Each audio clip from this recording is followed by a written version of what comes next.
Don't be surprised if more local and state governments, universities, even private businesses use today's FDA full approval announcement to justify implementing their own mandatory vaccine requirements.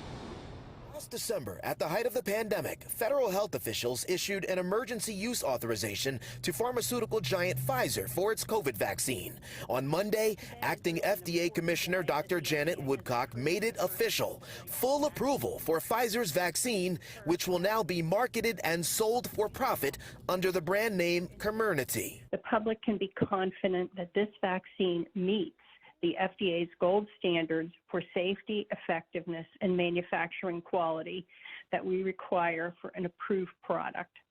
It is important to note the vaccines from Pfizer and Moderna were both developed using existing science and techniques, which is what paved the way for the FDA's emergency use authorization in the first place. Dr. Waleed Javed is Director of Infection Prevention and Control at Mount Sinai Hospital. It was not a gamble at that time. It had a lot of studies backing the use. Again, this is more of how FDA processes it. So for the drug companies to be able to market it or to be able to sell it, for the end user, the product is the same. Still, it apparently took the Pfizer vaccine's full approval for local and federal officials to go full steam ahead by issuing strict vaccine mandates for public employees. New York City Mayor Bill de Blasio announced Monday that a vaccine mandate for all City Department of Education employees will not include an opportunity to opt out and instead choose weekly testing. This will require that all staff of every kind,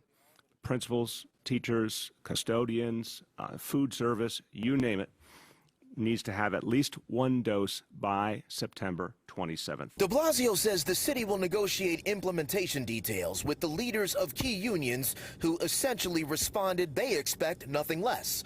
Attorney Andrew Lieb says ultimately New York City law offers tremendous protections to employees who cannot or will not take the vaccine.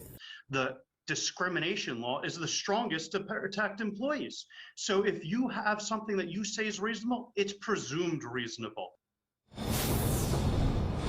It's important to note that this full FDA approval for Pfizer's vaccine is currently for people 16 years old and older.